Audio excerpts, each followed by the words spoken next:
yagondeddwa kakati ssemateeka yaffe twali tutaddemu nti pulezidenti bw'anaalondebwa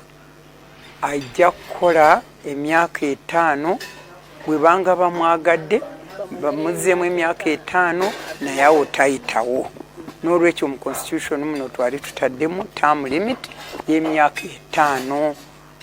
y'emyaka 5 buli term y'emyaka 10 bw'amala takomawo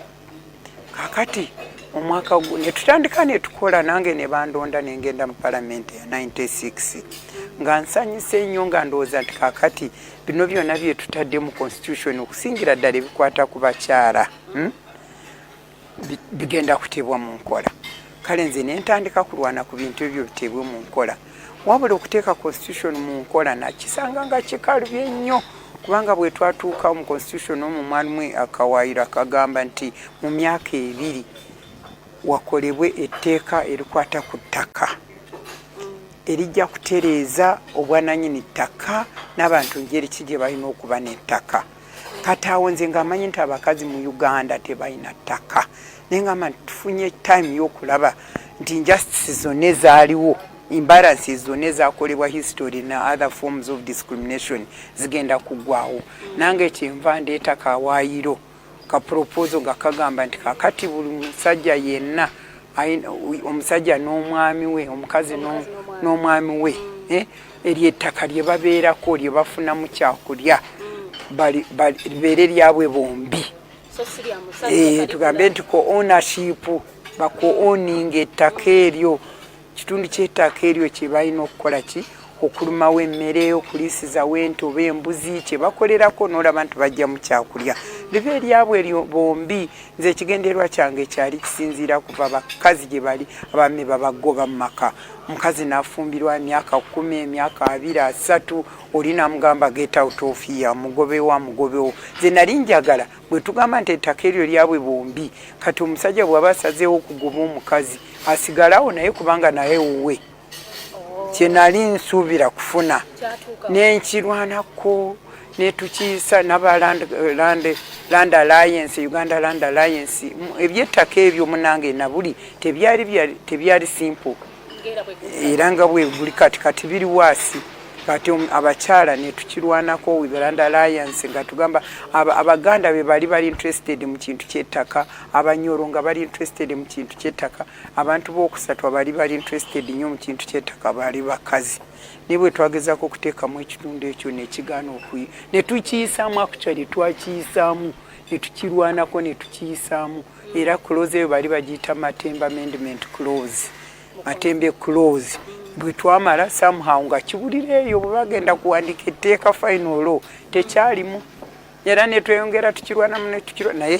kyalemera ddala anyway netulwana nendaba nti okuteeka ebintu ebikwata ku bakazi mu nkola kukola amateeka gabakwatako gatulemerera gaali magumu gategasoboka nsanyukamu kubanga parliament ezaddako bagezaako okuteekamu amateeka ago naye era nago tegakola agakwata ku bakazi ery'obufumbo nalyo lyo lyalemera ddala tulwanye kumala emyaka 40 naye nga terisoboka kale netukola nga constitution eteebwa mu nkola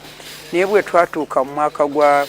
2021 awo mugumu nga tugenda kulonda antiko elections za 96 nga wadde emyaka 5 2021 awo Besigye we yayingirira n'ayawukanamu ne Museveni ne wabaawo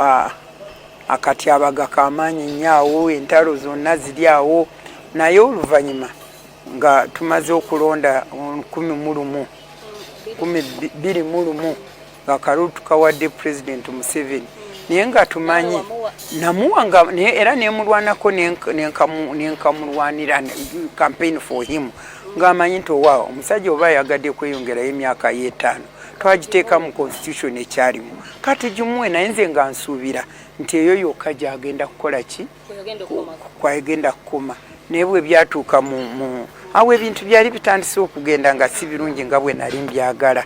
kakati nga bwe twali tubyagala ebya demokrasi naye bwe twatuuka 23 President Museveni n'atuyita kyankwanza eyo kyankwanza omanyi kati yafuuka y'amaanyi n'ebintu byonna ebikwata ku ggwanga gye bifiire eyo akati bwe twatuuke nga atugamba nti nze njagala ekya term limit tukole ki tukigjeeko twongere tubeerewo olubeerera nengamba bannange kino abantu ba Uganda si kye baayagala naliwo kubanga naliyo yali meeting ya National Executive Committee ebiseera ebyo National Executive Committee nga waliwo pa district eteekayo omuntu n'abakyala nabo ne balonda owaabo kakati nze Western Nkole nedda Ankole region yali eronze nze ng'omukazi n'abakiikirira mu National Executive Committee nze naliyo nze nengamba nti nze nali mu Constitutional Commission abantu bonna bangamba ebirowoozo byabwe byonna ate nga bali very passionate about it nti president ateekwa kubeerawo emyaka meka 10 yokka nze nengamba nze saagala kati ojjukira nali minister wa ethics and integrity ministry by the way nze nagitandika bwe bampa omulimu genda okole ministry oba ebyo twabyogerako sijjukira bwe bangamba nti genda okole ministry bampa entebe nasanga entebe n'emeeza ne bagamba tuulaawo olwanyise corruption era ministry eyo gyonna kyeyatuuka kyeyaba ne strategy ne plan nakyo byonna n'okugikwipinga nakyo byonna nze nabikola nze nagitandika kugiwa direction tewaliwo kantu konna ka ministry webampa entebe n'emeeza nti tuulaawo furniture n'abastaff nakyo byonna tebyaliyo byonna nze nabikola era nabikola nga nyambibwako okusingira ddala foreign donors nga government eyo nga terina sente zeteekamu ne eventually ne tubikola bambi naye ngaawo nali ndi ministry eyo banga nagiyingiramu 1998 kati bwe nagaana president Museveni nanzijamu mbwa minister nansuula eri tayagala kubanga nganye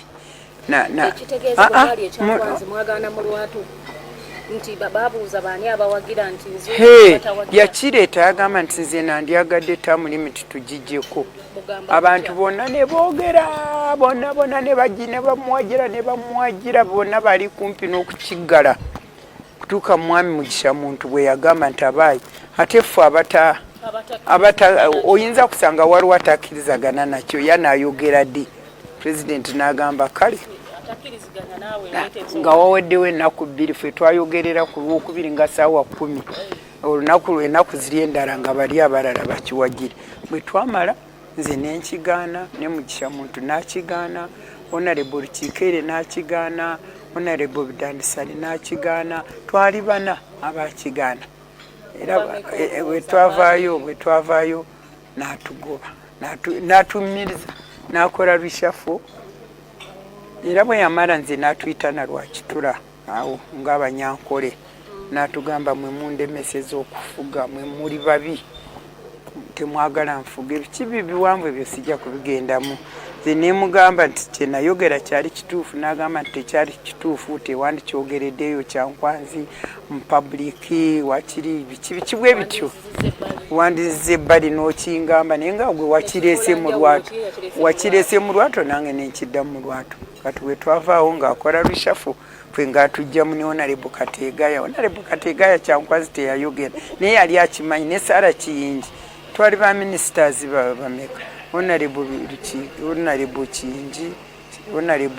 Kiyingi Kyama Internal Affairs Minister of State Honorable Kateegaya Minister of Internal Affairs Honorable Bidandisali Local Government ne Matembe Minister for Ethics and Integrity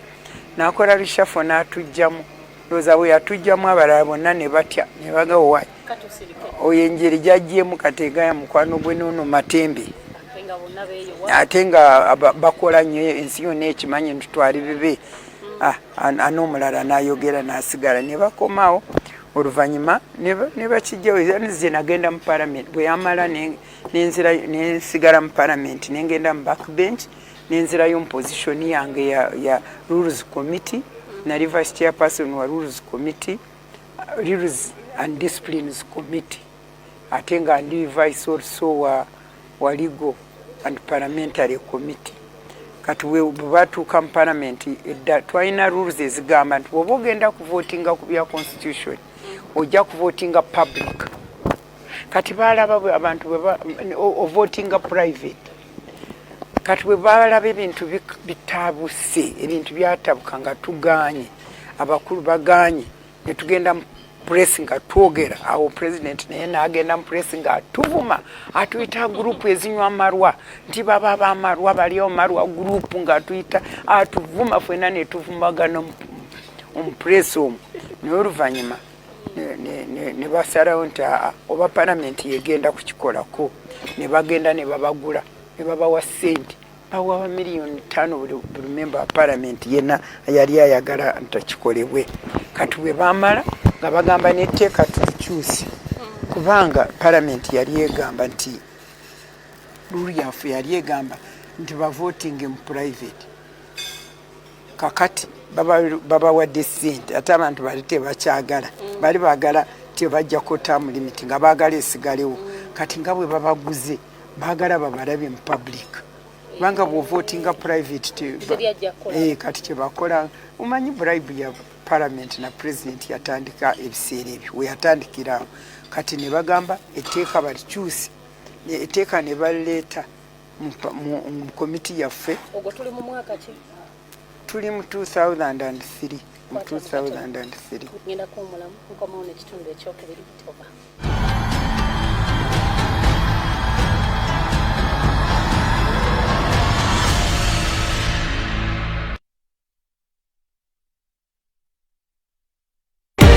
ekiriko kiwagiddwa Nessa Camel Milk Beauty Soap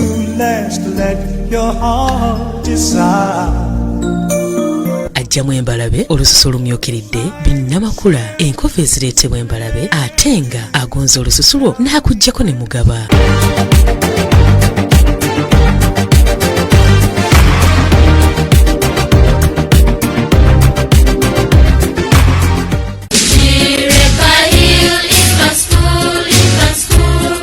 omuzadde onoonya ssomero lirina ebyenjigiriza ebiri ku mutindo kireka Hill Infant School ky'ekyokuddamu ssomero lya bawala n'abalenzi day and boarding era nga tulina nursery ne primary tulina buli kyetaagisa mu kusomesa n'okugunjula omwana era ng'abayizi baffe bayitira waggulu abasomesa baffe bakugu era bafaayo eri abaana tukulaakulanya ebitone nga tuyita mu by'emizannyo eby'enjawulo kw'ossa okuyimba okuba band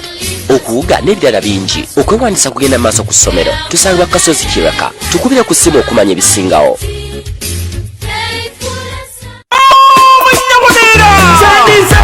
Send the win.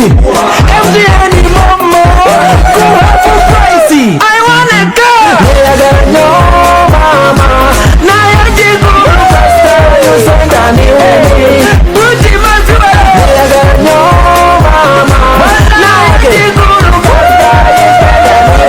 win.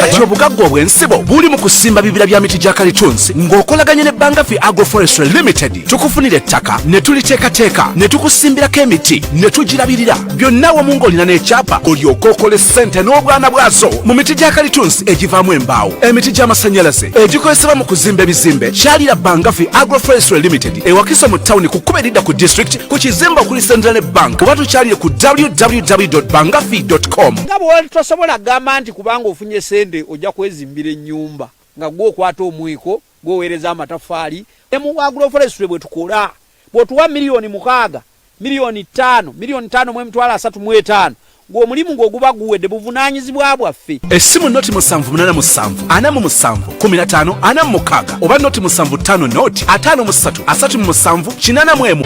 tusubwa ku BBS Telefina ensi gyekomye kulaakulana n'okuzimba ne kweyongera naye ate kufuuse kwa bbeeyi eri abantu abamu bangi bagala okutuukiriza ebirooto byabwe naye tebamanyi wakutandikira okuviira ddala mu kuyisa pulaani y'ennyumba oba ekizimbe amateeka agagobererwa ebyayensuwa abazimba n'ebizimbisibwa mu bipimo ebituufu weegatti ku Annual Katamba wali ku BBS Telefina buli lwa Monday okuva ku ssaawa 2 ez'olweggulo mu program Tuzimbe ng'ekuleeteddwa Namulondo Investments. Tusubwa ku BBS Telefina.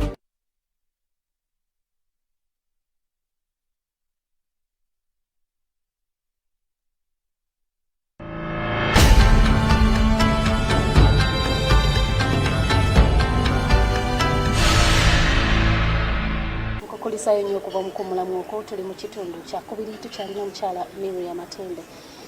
Mu budde buli bwe gwalaba ku mukulembeze ow'ebiseera biri yali atya ayawukana atya ku President Museveni wa kakati kuviira ddala mu 86 kutuuka ku 96 njagala kukubuulira nti gavumenti yakola ne building byonna ebyali tebiriwo systems factories biki byonna ne tukola ate nga tulaba we are democratic nga twogera kujjako munoosi awaliyo ebizibu by'entalo naye wano wonna wataliwo bizibu by'entalo waliwo eddembe waliwo ebingi bikolebwa kale baakola nnyo ne down the road President Museveni bwe yayagala nnyo obukulembeze ndowooza sitanabeera mu nsi oli ajja nze oba yajja ng'ayagala asigalewo bw'atyo naye n'atulimbalimba oba yajja nga takimanyi sitane n'amuyingiramu naye nze kyenkubulira one time bwe twali tumaliriza bwe yamala bwe yampita n'angamba we yali ayagala muddire era namugamba clear ne mugamba nti muzeeyi simanyi muntu kiwe oyagala I don't know kubanga you are not the person when I joining era mugamba nti nakujoininga ng'olabika vooti naye we twogerera oli vooti ne mubuuza gwani kati nga bwe nkubuulira president ow'ebiseera ebyo President Museveni nze we naalaba we na joininga ne tukola wamu kutuukira ddala mu myaka egyo gye twatuuka yali ng'alibwa naye owakati n'olwekyo ebyo byombuuza nze simulaba era ne okwejjusa okumanyi sejjusa nnyo kubanga njagala kubulira nakola President Museveni yandeetera environment ne platform gye natuukirizamu ekirooto kyange ekyo kyo kyabaawo naye ekyo si kye kyali kimala nali njagala Uganda ekyuke ebe nga bwe yagamba fundamental change bwe yatandika nesigala mu kkubo ne wagendawo ebirala naye nga bwe mbadde nkubuulira bwe baleeta etteeka mu palamenti nze nengaana Ben Wacha yali chairperson nze nga ndi vice nengaana naye bwe nagaana nga majority eyali mu palamenti nga bamaze okulya ssente ku kakiiko kaffe ne bakkiriza nti etteeka bakole ki balonde mu lwatu bagambe nti yes or no era ffe twagendamu nze nenkigaana nenkola minority report nenjiteekayo naye nga terina majority era nesigala minority report ne batuwangula ne basalawo nti bavootinge mu secret mu lwatu nga babalaba bali ababawa ssente nga babalaba kuva olwo nze nkubuulire Uganda we yatandikira kugendera ddala mu kiina ebyobufuzi bya Uganda democracy we yatandikira okufiira yali okugamba democracy nga muzeeyi tumugamba naye atulemye naye bwe byabeerera ddala nti kati nze wuuno ebyammwe sikyabyetaaze awo bwe byabeerera ddala mu lwatu ne tuluzinga constitution term limit ne bagijjako kale ne batandika okukola ebyabwe nze bwe bagijjako anti amaze kungobayo ne nkola minority report bwe bagijjako nga bamaze kugijjako n'atuyita yatuyita emirundi ng'esatu nze ne Kateegaya honorable Late Kateegaya ne Kejuka ne Mushega ne Mwami twalina Ruzindana abo batwali abo bana yatuyita emirundi ng'esatu nga twegayirira tumuddire tuddeyo tukole naye n'atugamba nti bye mwali temwagala biwedde anagamba biwedde twali tetwagala bajjeko term limit bagijjeko n'olwekyo tetulina kati disagreement kubanga ekyali kitwawukana kiri sorted kiteredde nimugamba musajja ngwesi kutegeera okitegeera ddala okudisagulinga on principle nze ndisagulingana nawo on principle n'ogamba nti kubanga nze nkoze ekyange komawo tukole naye mugaa nze ebyokukola naawe bambi biwedde sikyabisobodde okukwata ku ssemateeka ya 2003 mu budde obwo eyawukana etya kwene ey'amagezi gye yaleeta eya 2017 kaakati mu constitution yafuumu abantu bwe bateekako term limit naye bwe twatuuka mu constitution mu CA kati aba CA ne bagamba nti ye nga bwe tutaddeko term limit lwaki tetuteekako ne age limit tumanye nti omuntu wabeewo age gyalekerawo okukola ki okuba president ne tugamba nti kakati katuteekeko age ya 75 omuntu bw'aba amaze 75 ne bw'aba agenze mu parliament ng'alinayo taamu ze 2 naye bw'agendayo katugambe ng'ali 70 n'atuuka 75 tuteekeko age limit ne bagamba tuteekeko age limit teekeko taamu limit ne age limit kakati ne tuteekako taamu limit President Museveni awo n'aleeta ekiteeso parliament yali parliament ya musanvu nange naalimu mu 2006 ne tujjako term limit ati term limit bwe yavaawo nze bwe nagenda kwesimba nali njagala saagala abantu bagambe nti mbadduseeko naddayo embalala ne neesimba naye nga gavumenti tenjagala yeyagala neesimbe ne bagenda ne bagula ne bariging elections naye nze bwe baziriginga saafayo nze nendekeraawo ebya parliament kakati nentandika okukola emirimu egyange oba gyoyagala tugende musimanyi naye oba bwe tugenda mu parliament eno eyajuzi eno parliament eno eyajuzi yali yakujjako eyamagezi yali yakujjako age limit kugamba nze kankubula ekintu ekindumye nnyo mu nsi muno nali nsuubira nti Museveni nga bwazze nali ndabye gavumenti eya Amini nali ndabye gavumenti ey'Obote nali ndabye okubonabona kw'omu nsi muno nga tetufunanga ku democracy nengamba Museveni bwe yajja n'agamba ndeeta fundamental change nendowooza nti kati tugenda mu democracy ne tutandika nga bagenda mu democracy ekiseera bwe kyatuuka byonna bye twakolera nga tulubirira democracy okwagala nnyo obukulembeze kwa President Museveni ne kusazaawo ddala ebirooto bye baali bazze nabo abava mu nsiko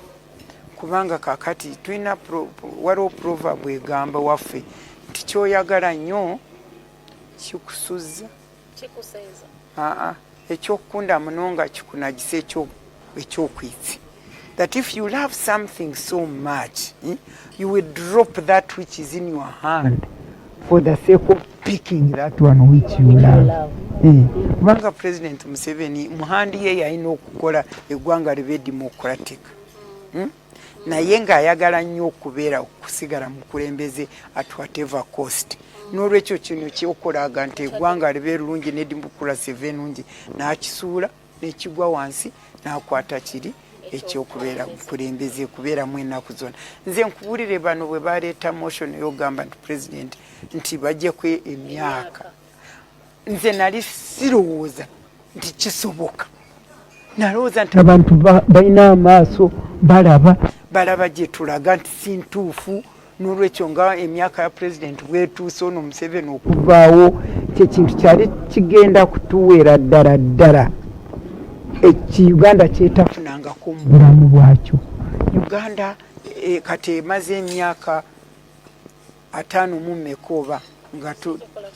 tufunye obwetwaze 5 mu 7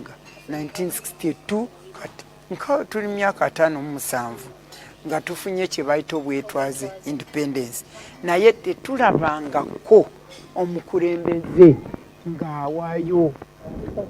obuyinza mu mirembe nga teri ntalo nga teri bloodshed ng'agiwa ki omukulembeze omulala twali tukisuubira tukyagala tuloota kiribako ddi kyova olaba ffe twateekamu nti term limit bwebeeganya waakiri age limit enatutaasa wabeewo president omulundi gumu naye agambe nga baseka n'amukwata mu ngalo n'ashekinga kale weebale obuyinza nkoze eki bwe nalabye ngu magezi oyo erinnya eryo bandirimugjeeko kubanga ruyale omuntu ayina amagezi mu mutwe teyandibadde aleese ekiteeso ekyo ne bakuba abakiganye entalo zonna ddala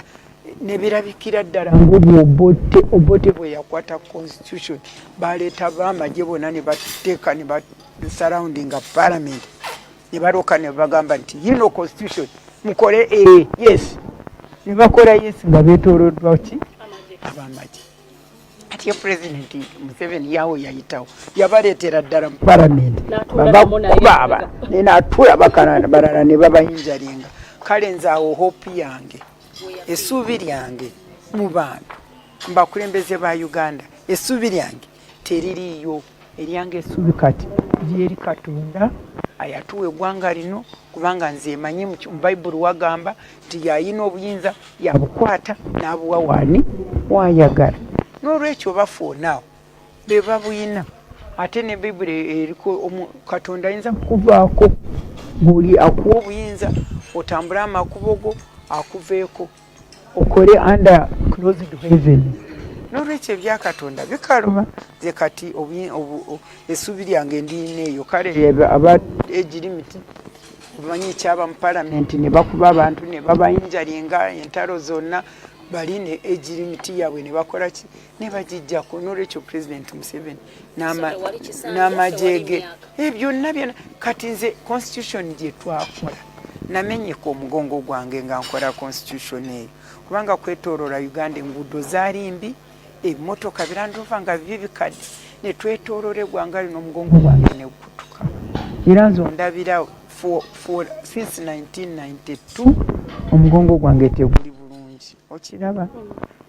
sina kati bangamba ngende for treatment ebweru sente zintwalayo siziraba naye omugongo gwakutuka nga nkolera eggwanga naye bye nakola byonna constitution nkugambye mubanja yattako she killed yakiringa constitution yaffe to destroy it kugamba singa omugongo gwange gwakutuka naye nenga nti kasita tulina constitution kyenafiira kikyali mu nkola naye kati fundamentals oba principle yonna constitution gye yali eyimiriddeko okuwayo obukulembeze mu ddembe kyetwali twagala kati kiweddewo toli kifuna kujjako Katonda ng'akituwadde ye yekka yennyini era okiraba naye kati addayo kwesimba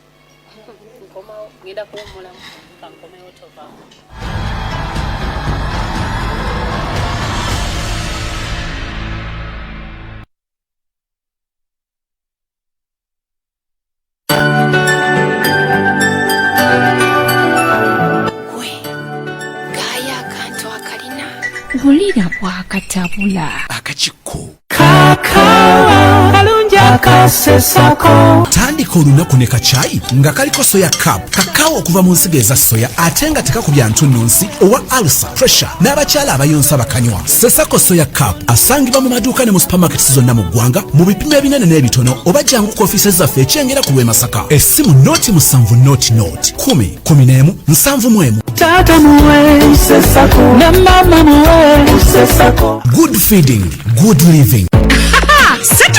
Satu kiki yene namba 3 laba ono kiri 3 ku Airtel so sinyanga bwe kibadde kozesa siringi 3 buli katikitiki okukuba ku mikutu gyonna wano mu Uganda ng'oli ku Airtel kubira ab'emikutu emirala gyonna tusiringi 3 zokka buli katikitiki kaakano Uganda na buli muntu buli mukutu gwonna akadde konna tusiringi 3 zokka twazisaze Airtel, the smartphone network. Airtel eruŋŋamizibwa Uganda Communications Commission. About the Eagles supervision abasangibwa ku Balintuma Road emengo okulinaana Ndeja University bakakasibwa Ministry ya Labour, Gender and Social Development okutwala abakozi mawanga ag'ebweru nga Dubai, Qatar, Abu Dhabi beetaaga abawala oba abalenzi myaka 21 okutuuka ku 45 nga mugenda kukola nga bakirina, waiters oba ba waitress abagenda okukola mu factory oba ba security guards omusaala $1,000,000 okutuuka ku $4,000,000 jangu weewandiise kati ku offices zaffe Mengo buva ku Ndeja University ku kikubo okuli njanko oba tukubire ku nooti 754 94 82 2 oba nooti 7 nooti 2 52 65 29 ne nooti 393 23 91 75 Fed the Eagles Supervision. Bonjour, gw'omulunzi oyagezezzaako eddagala n'emmere y'ebisolo ya buli kika naye ng'ofiirizibwa olw'omutindo gwayo omubi kati nno tolekebwa mabega weegatte ku balunzi banno abeenyumiriza mu migaso gya Nutristar. Bano bakuleetedde eddagala n'emmere y'ebisolo mu bika eby'enjawulo okuva mu ggwanga erya Bufalansa ng'erimu emigaso gy'otagenda kusanga mu mmere endala yonna. Tulina emmere ya pellets ng'eno ya pre-starters eriibwa obukuku bw'amagi obuli wakati w'olunaku olumu okutuuka ku nnaku 14 n'ez'ennyama eziri wakati w'olunaku olumu okutuuka ku nnaku 7 era ng'erimu ebiriisa byonna enkoko ze byandyetaaze. Kuno kw'ogatta ne concentrates ze tulina mu bika eby'enjawulo omuli ow'enkoko ezibiika ng'onaaziyamba okwongera ku bungi bw'amagi ge zikuwa n'okuyambako okukendeeza ku nsaasaanya. Concentrate w'enkoko ez'ennyama ng'ono ye aziyambako okula amangu. Tulina supplements ez'enjawulo omuli Nutristar Delta Tonic. Kino kirungi ekirimu vitamins ne minerals nga kino kiyamba obukoko obuto okukula obulungi ate nga bugimu naddala nga wakamala okubugema. Delta Calcium L ono ayamba enkoko ezibiika okuba n'amagi amagumu ate nga manene awamu n'okukola obutafaali obulwanyisa endwadde mu nkoko n'okuziyambako n'okuba n'amagumba amagumu. Delta Liver ono ate ye yasukka obanga agemye enkoko zo obutalulibwa ndwadde zonna n'okuzikubamu obuto omubiri naddala nga wakamala okuziwa antibiotics. Olwo ate mu abalunzi b'ente tubatuusako Dial Concentrates mu bungi zino nga ziyamba ente z'okwongera ku bungi bw'amata ge zikuwa ate nga zeeyagaza mu nkula n'endabika wamu n'okubatuusaako Pig Concentrates. Aba Nutristar fefeka abakuwa amagezi ag'ekikugu ku ngeri gy'oyinza okuganyula mu kulunda nga weeyambisa abasawo baffe abakugu. Kati nno okumanya ebisingawo tutuukirire ku ofiisi yaffe enkulu esangibwa e Nalukolongo ku kizimbe ky'Amakanga okuliraana Bukoola ne ku branch yaffe esangibwa mu tawuni y'e Wakiso mu maaso g'akatale ne ku matabi gaffe ag'enjawulo okwetooloola eggwanga lyonna oba otukubire ku nnamba z'essimu ezawammanga. Messi Biko.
Nnyo mukwano gwa maama n'okufaayo kwa maama. Baby Junior Jelly owulira engalo za maama ansingira bulijjo anyiriza buli kadde. Baby Junior Jelly abajoge beetaaga. Nze nga jjajja bazzukulu bange okusanyuka n'okufuna emirembe. Ekyama kyange mbasiga ebizigo bya Baby Junior Jelly biwummuza bigonza olususu lw'aba baby birimu akawowo akalungi bigoba okubutuka okuleetebwa diapers birungi ne ku nsusu ez'entondo. Baby ndunya. Once again, we are at it together. We are absolutely everywhere and we love it. This is what makes us tick. This is what makes our heart beat. It is always on the edge. It is always football time. Get an HD decoder, a Dish-Kit Plus installation, and 2 months of DSTV Family for only 149,000 shillings.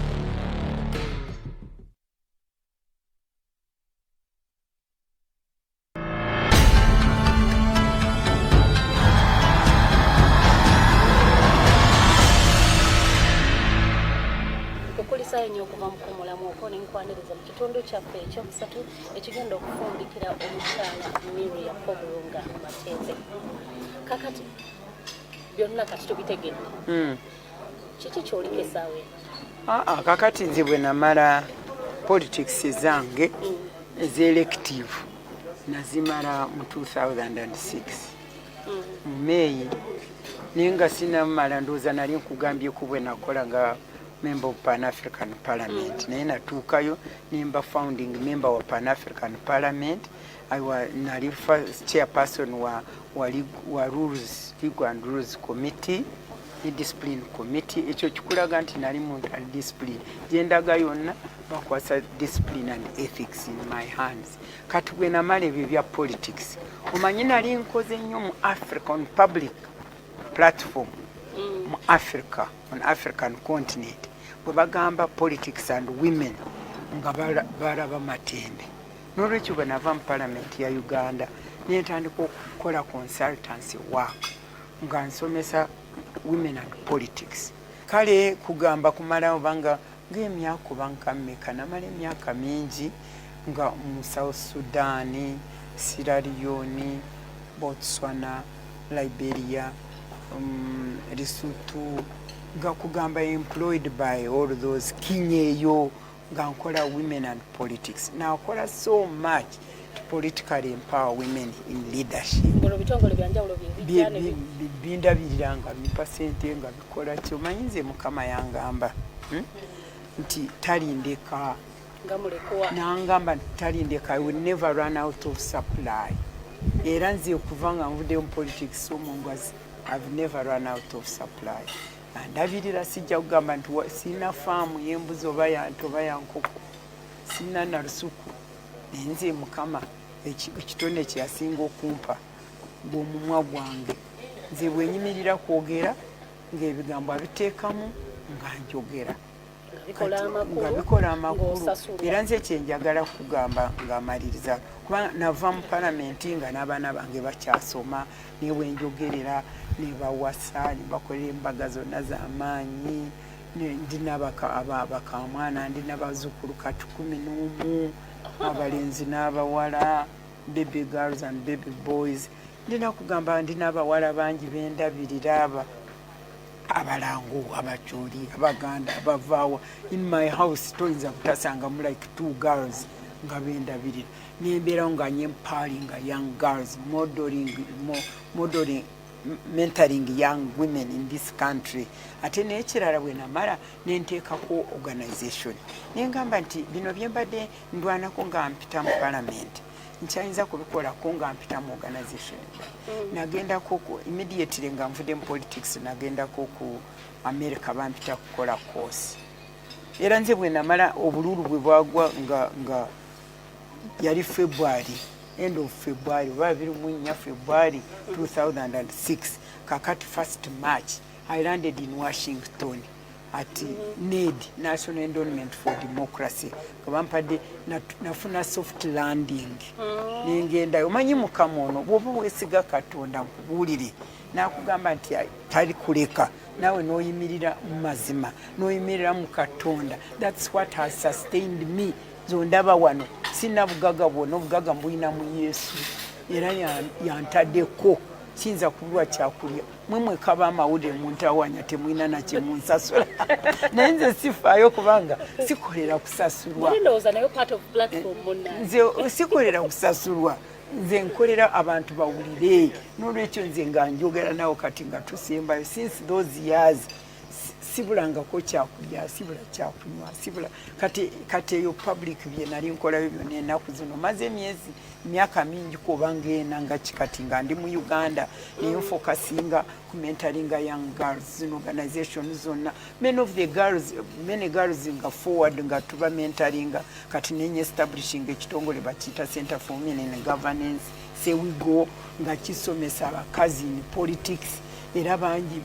naye bwe batuukeyo mu parliament principles zetubateeka mu bazeerabira nze simanyi kyakukola kubanga abakazi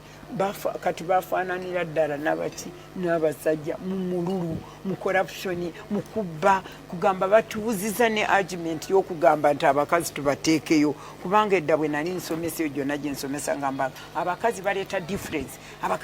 difference mu politics baleetawo enjawulo baleetayo empisa baleetayo obulungi baleeta policies ez'abantu human centered naye kati bonna bagenze kugamba naye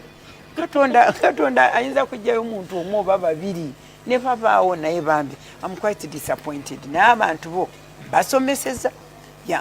ne bagenda mu parliament omu ebyaffe ne babivaako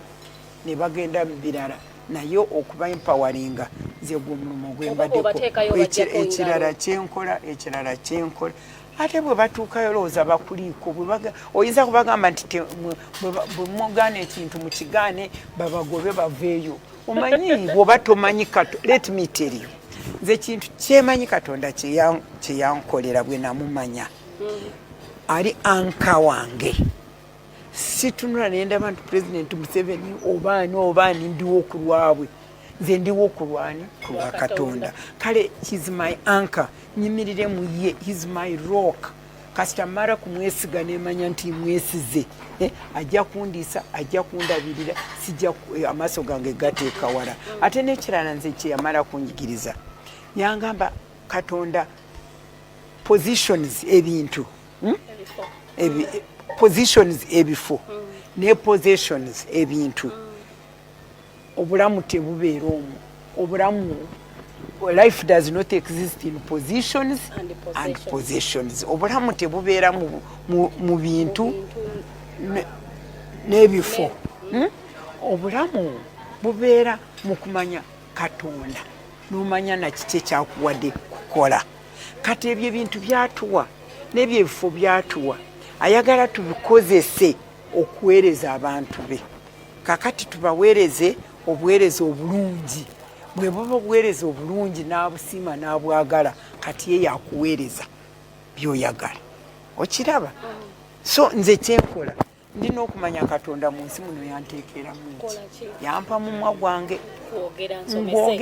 ngwogeza nenkyawa ebibi nembigaana ne bakola ki kakati naye bw'alaba nti mpeereza abantu mu byenkola naye nampeereza ki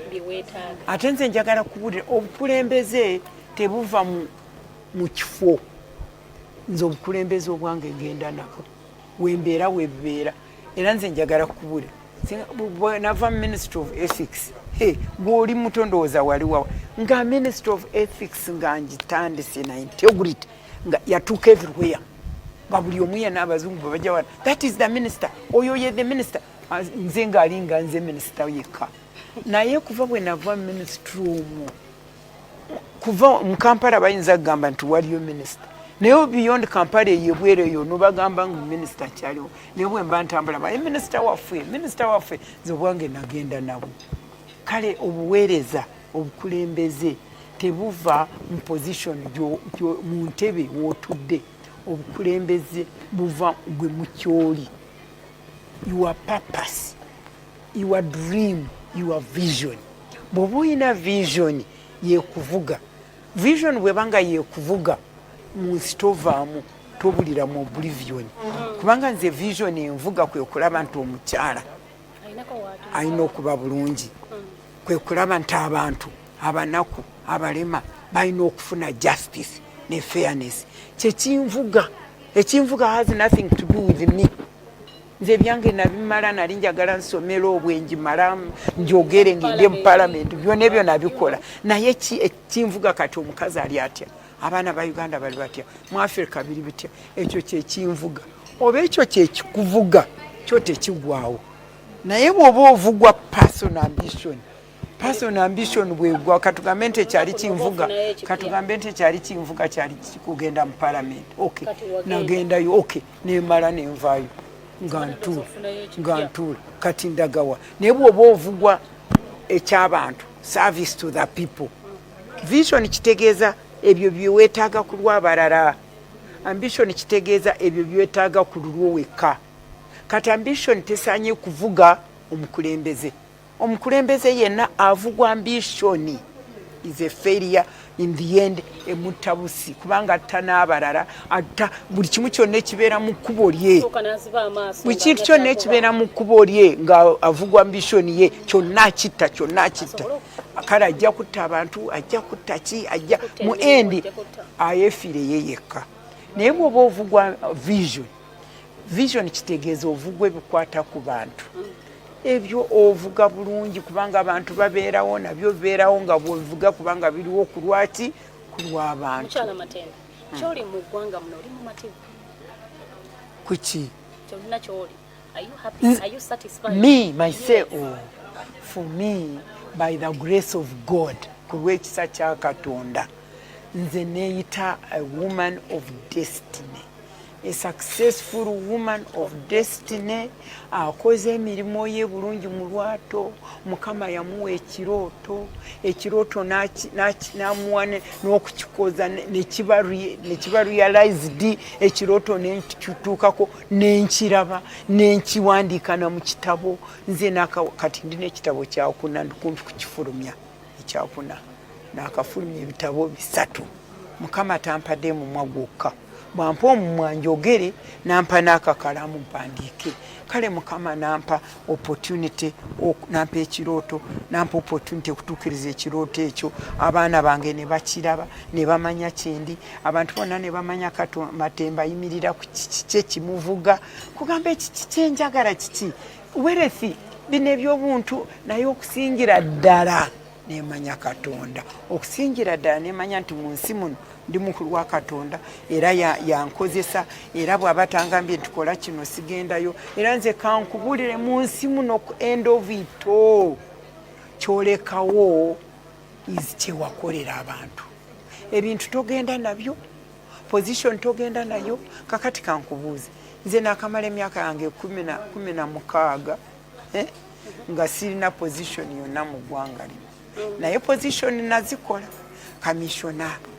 lecturer, commissioner, CA delegate, member of parliament, minister, member of Pan-African Parliament, woman leader, Simanya Action for Development, FIDA, which organization zonna is a human rights, women's rights zonna, ndinamu okugulu, ndi omwe kubazitandika. Newe namalira kati ndi mu nyumba yange teri nazijukira nti Matembe yatandikako kino ekitongole, teri azijukira ne constitution yagikola. Nze ndina okukikubuulira n'enkimba buyimbi era singa toze kumbuuza sandi kiyimbye ne bweya teri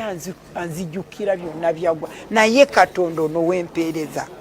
anzijukira buli lunaku, angabirira buli lunaku, ankuuma buli lunaku. Ye poliisi wange kubamba ampa guardian angels ne bankuuma yonna gyendaga. Banange teri ekintu ekisingayo obulungi ng'okuyimirira eri Katonda. Mukama waffe ono Yesu n'omuyimirira n'oweereza abantu be obuweereza obulungi bw'ayagala akulabirira yekka. Singa gavumenti eno ekyuka katugambe ne bampa omulimu osobola ogenda n'okukola. Eno gavumenti bw'eba evuddewo eno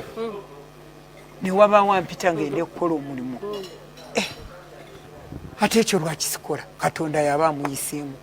ntampite ngende nkole nchina kankubulire nze bandu tayalinga nga ndi nemyaka oba 5 50 years nga nakatuka ku real time yokukola with all the energy nibango bagenda va wano nembera wano byonna byenekozesa naye sijja kulimba nti sina influence nkubulire nebwemba nga siri mu Uganda oba gwanga lyonna erya Africa luli nalinva simanyi nalinva America nendaba omukazi adduka ku airport minister nengenda kutuma emabega ku Amsterdam itsigwe minister weyongera okole baba byokola tubyagala up to now oluzi bansikana webale mama nengamba nkoze ekyati naye nkubulire buli kenkwata kwengalo buli kenjogera ye mukama akalaba n'akawa omukisa ne balooka ne baneebaza era nze kati ndina energy y'okukola naye kyentajja kukola nze mu gavumenti ya President Museveni bw'aba mpadde okuba